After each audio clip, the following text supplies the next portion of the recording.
अरे दोस्तों, शिक्षाविद प्रजापति यूट्यूब चैनल पर आपका हार्दिक स्वागत एवं अभिनंदन। आज का जो अपना टॉपिक है वो राजस्थान जीके का है। और आज राजस्थान जीके की बात करो तो उसमें एक टॉपिक आपका लगता है राजस्थानी साहित्य की शैलियाँ। और आपको पता है कि राजस्थानी साहित्य की शैलियों से एक प्रश्न 100% पूछा जाता है ना। तो आज की इस वीडियो में हम पढ़ने वाले हैं राजस्थानी साहित्य की शैलियाँ। सबसे पहले बता दूं कि राजस्थान की शैलियाँ कौन कौन सी है, हमें नाम तो पता होना चाहिए, है ना। तो सबसे पहली बात करूँ तो आपने नाम सुना होगा, आपने जब भी कोई गाइड आपने लाई होगी और आप राजस्थान साहित्य की शैलियाँ पढ़ रहे होंगे तो उसमें सबसे पहले आपने पढ़ा होगा ख्यात। क्या पढ़ा होगा? ख्यात। ठीक है, ये ख्यात क्या होता है उसके बारे में पूरा पढ़ेंगे। वचनिका क्या होता है उसके बारे में हम पढ़ेंगे।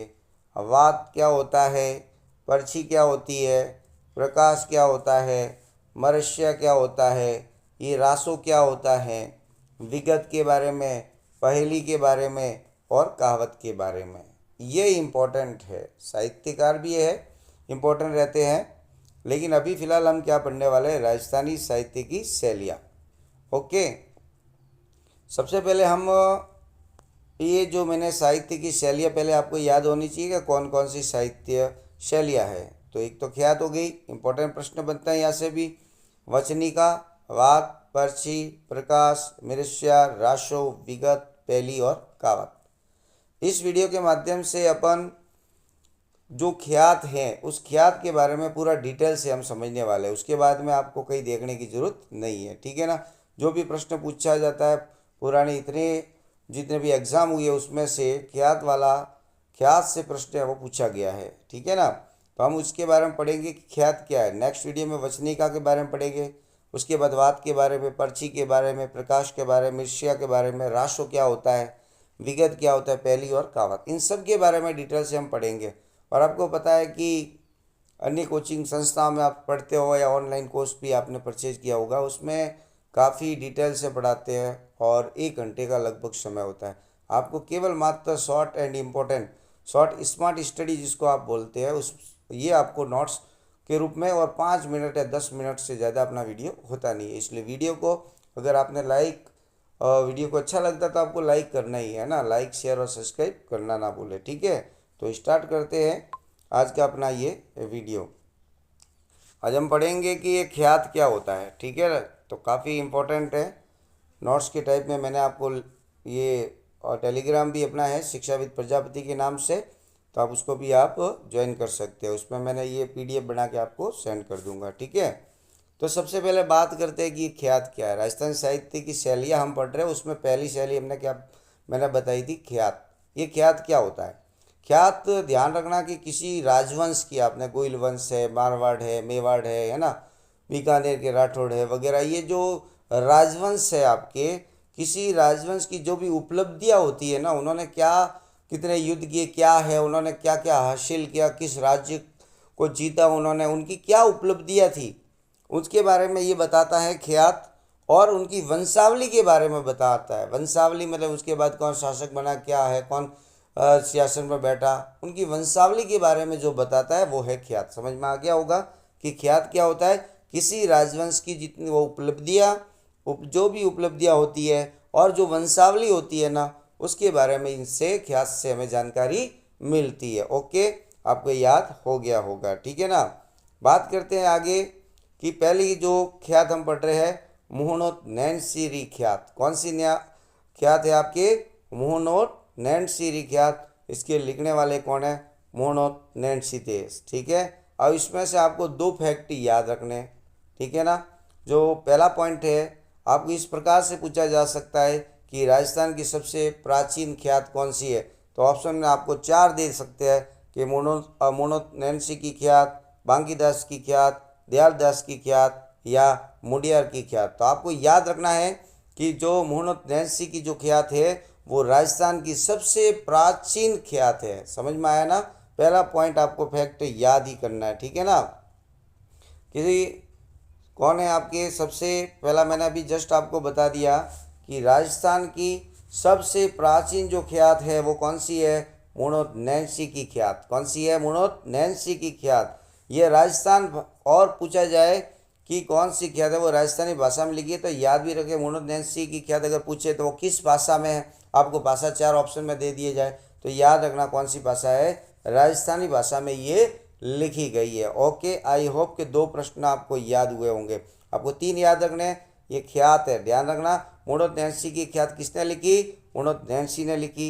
ये राजस्थान की सबसे प्राचीन ख्यात है। और दूसरा फैक्ट आपको क्या याद रखना है? ये राजस्थानी भाषा में लिखी है। हमें गर्व होना चाहिए राजस्थानी भाइयों को, ठीक है, कि मुणोत जो नैन्सी की ख्यात है वो मुणोत नैन्सी ने लिखी और ये राजस्थानी भाषा में लिखी गई। ओके, शायद आपको अच्छी तरह से समझ में आ गया होगा, ठीक है। बात करते हैं आगे। दूसरी ख्यात जो है आपकी वो है आपकी बांकी दास की ख्यात। किसकी है भाई? बांकी दास की जो ख्यात है उसके बारे में हम पढ़ लेते हैं कि जो बांकी दास की ख्यात है किसने लिखी? बांकी दास, पता ही चल रहा है, नाम से ही पता चल जाएगा, है ना। उसके बाद जो 2 फैक्ट इसमें भी आपको याद रखना है कि बांकी दास की जो ख्यात है, जो बांकी दास थे ना वो जोधपुर के महाराजा, जोधपुर के जो महाराजा थे मान सिंह, उनके दरबारी कवि थे, ठीक है ना। पहला पॉइंट याद क्या रखना है? बांकी दास है वो जोधपुर महाराजा मान सिंह के क्या थे? दरबारी कवि थे। और इस बांकी दास की ख्यात के अंदर हमें जयपुर, जोधपुर की स्थापना जो हुई ना, कब हुई उसके बारे में बताई गई है कि जयपुर और जोधपुर की स्थापना कब हुई, उसके बारे में इसके अंदर उल्लेख किया गया है, ठीक है। याद हो गया होगा आपको अच्छी तरह से। बात करते हैं आगे। तीसरी ख्यात के बारे में हम पढ़ते हैं दयाल दासरी ख्यात, जिसको आप कहते हो बीकानेर राठौड़ों की ख्यात, ठीक है। दयाल दास की ख्यात, बीकानेर राठौड़ों की ख्यात, ठीक है। इसमें आपको 2 फैक्ट याद रखने हैं। जैसे मैंने आपको अभी ऊपर प्रश्न बताया कि बांकी दास थे जो जोधपुर के महाराजा मान सिंह के दरबारी कवि थे, उसी प्रकार से जो दयाल दास थे, है ना, दयाल दास सिंडावत, और जो ने लिखी ये किताब, नाम भी याद रखना है। दयाल दास की ख्यात किसने लिखी? दयाल दास ने लिखी। नाम में ही पता है, आपको पता चल जाएगा।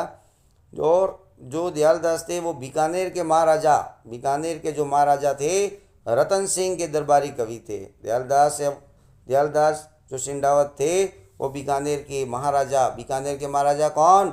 रतन सिंह के दरबारी कवि थे। जबकि बांकी दास जोधपुर महाराजा मान सिंह के दरबारी कवि थे।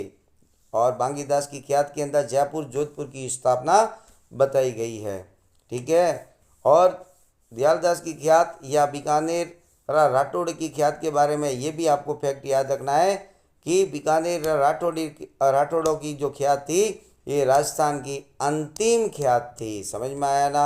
सबसे प्राचीन आपकी राजस्थान की सबसे प्राचीन ख्यात मुणोत नैन्सी, और राजस्थान की अंतिम ख्यात कौन सी है? दयाल दासरी ख्यात या बीकानेर राठौड़ों की ख्यात।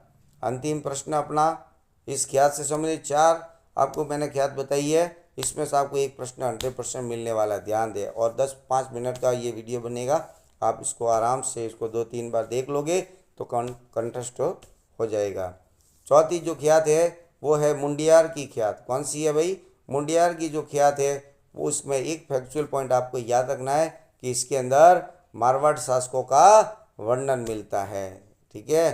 कौन से ऐसे प्रश्न भी घुमा फिरा के पूछे जाते हैं कि कौन सी ख्यात के अंदर मारवाड़ शासकों का वर्णन मिलता है, और 4 आपको ख्यात दे देवे तो आपका आंसर क्या हो जाएगा? मुंडियार की ख्यात। समझ में आ गया होगा।